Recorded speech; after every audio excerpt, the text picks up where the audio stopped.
And now, it's time for another Dice Tower review with Tom Vasel.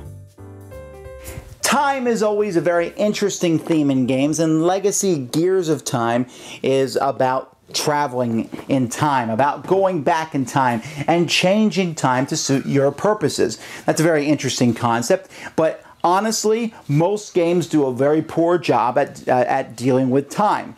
There's very few games that have dealt with time in a manner that I enjoy. Now, there's games that talk about people out of time, and those are fun. But when it talks about going back and forth in time, that's hard to pull off. Does Legacy Gears of Time do it? Let's see.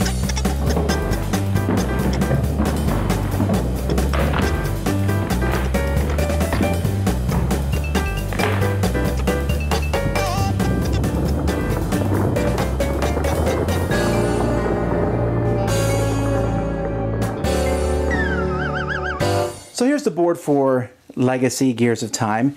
The game is made up of 4 rounds, and then each round, each player has 4 turns that you'll mark off here.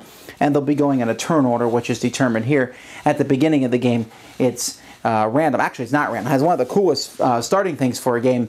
Everyone checks their watches, and whoever's watch is farthest back in time, that person is farthest back in time, that person goes first. That was a neat way to start the game. So you have turn order, and that will change each round. Basically, whoever's in last place gets to go first. And what you're trying to do is you're trying to get victory points. Now, I'm a little annoyed with the victory point track here because they don't put any numbers on it except for the 10s. Now, that may be for looks, or I don't really know what the reasoning was, but it's just not very handy. Now, depending on how many players are in a game, depends where the present day starts. So here, I have a 3-player, this is where 3 players would start, this is where 4, and over here is where 2 would. And essentially, this is the present day. And what you are is each person is a character, and each character has a background story. One person's looking for their lost dog, another one's looking for lost love, another one's to stop other people from doing scientific wrongs, whatever. The theme actually doesn't really matter that much. Each person has a special ability, although it's not even really a special ability, it's extra victory points if you discover a certain technology. What this game is you're going to go back in time and make discoveries. And on a player's turn, they have, remember there's 4 turns per round. On a player's turn, they have 3 actions that they can take. So what can an action be? Well, you can go as far back in time as you want to go. Now, you're allowed to do that, but remember, you can never go forward in time. So if you go all the way to the back of time, then you're stuck there until the end of the round. At the end of the round, everybody will be returned to the present day. When you're in a round, players are going to have handfuls of cards, and you will be able to take a card and discover. So let's say I'm here in this 3rd era, you can see the number 3 there, and I decide to discover basic sciences. So let's take a look at basic science. Basic science is going to be worth 2 victory points, and it costs me 2 cards from my hand to play it. So I must discard 2 other cards from my hand, and when I do so, I'll put 2 cubes of my color on the card, and if I can maintain control of this card, I'll get 2 victory points. Now, this is a fundamental, which means it has no prerequisites.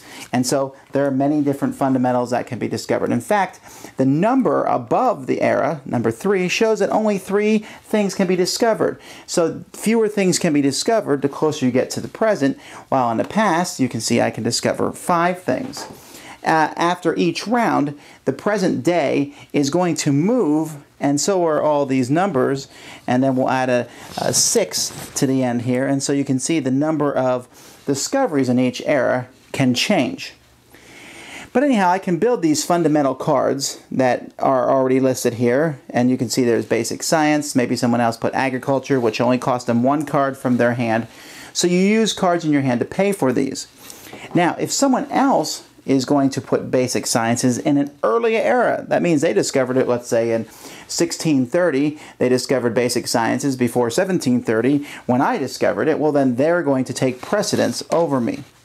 So one of the things you can do is put down these different cards.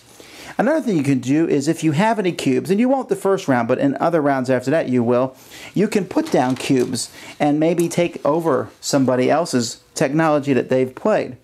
So you can add cubes to them. Another thing you'll do, and you'll find yourself doing this a lot, is you can draw 2 cards from the pile, and you get to keep one of them. You're going to draw 2 cards between rounds, but this is you're going to need a lot of cards to put out several of the technologies. So That's one of the things you can do. And then you can play a Fates card, which actually is free, doesn't cost an action. And these cards basically allow different special abilities that you can do. But what's really going to matter then is after everyone has had 4 turns, everyone is returned to the present day, and then this is where the game's scoring takes place. You're going to look at every technology. Fundamental technologies are fine. They'll be there, and whoever has the most cube on it is going to get the points for those. But if there's duplicate ones, the duplicate one is discarded. No points for you. And everyone else will get points. And there will be a lot more technologies out than you can see here.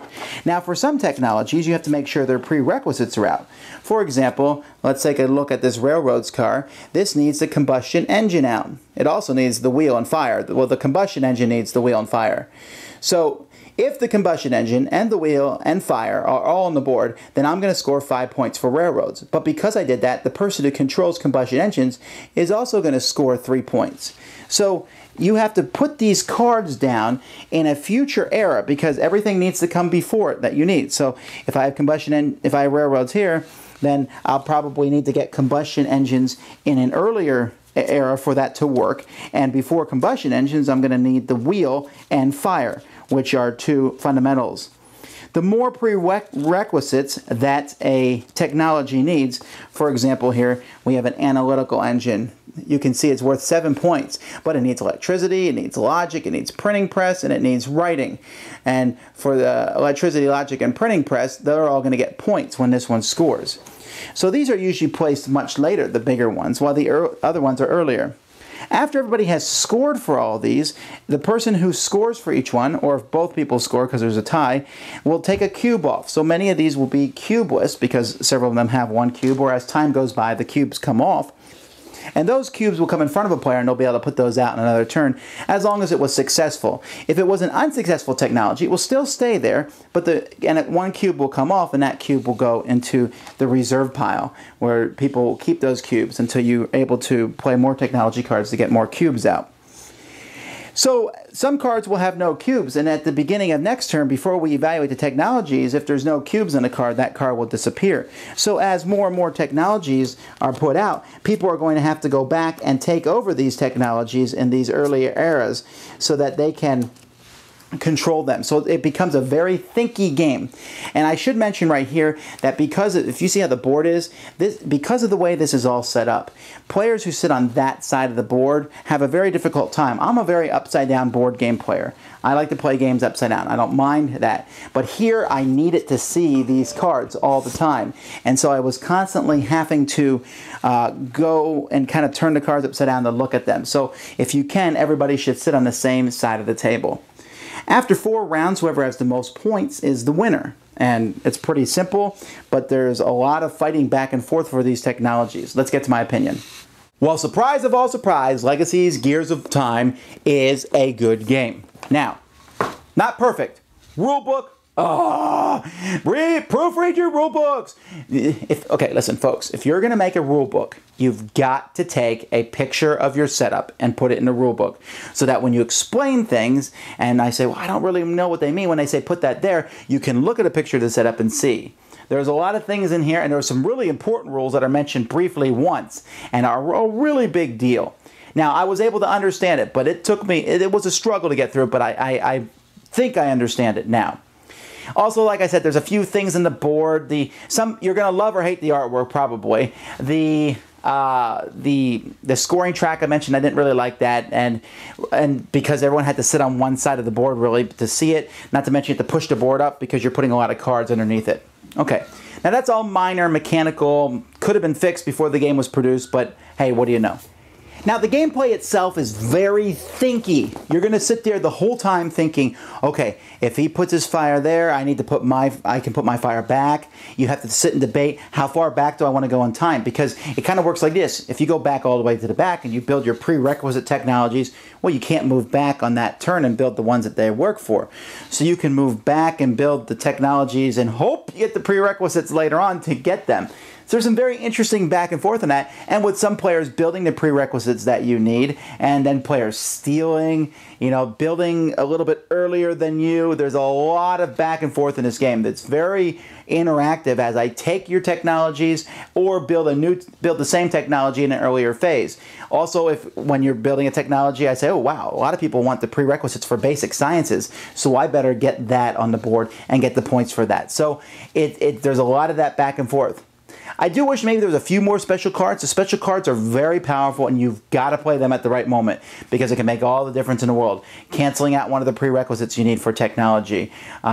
Making someone else get 0 points for one of their technologies. The 3 biggest technologies, internet, advanced flight, and with all such that those can get someone a lot of points, and it's easy for someone to pull ahead. And if you steal some technologies, if you steal some basic technologies, you can do some very huge point swings. Those big technologies that give 10 points might not be as worth as much as maybe fire or basic science because you get the points for that, and then you get points for that every time it's used. And a technology can be a very big deal. So it's very intriguing. It works. The technology tree. I like how it all fits together. The sliding of the timeline as time marches on, more and more technologies can be changed in the past. The story doesn't really work. You're going back to save a dog. Why do you need law? That's about it. I don't get the story of the game, but the concept of going back in time does make sense and does play. Realize, though, once again, that I said it was a thinky game, fairly analytical, so if you play with someone who's really analytical, they can probably drag the game down. But it doesn't take that long to play. I would guess it takes about maybe 25 to 30 minutes per player, so an hour for 2 people, maximum 2 hours for 4, but maybe not. It depends how grogged down you get into details. But one that I thought was a pretty good game, Legacy Gears of Time. Thanks so much for watching the Dice Tower videos. Find more great videos and reviews, as well as our top-rated audio podcast at Dicetower.com. You can also find the latest board game news at Dicetowernews.com. I'm Eric Summerer, and you've been watching The Dice Tower. The Dice Tower is sponsored by Fun Again Games, the world's best game source. Fun Again Games has over 5,000 games available. Check them out at funagain.com.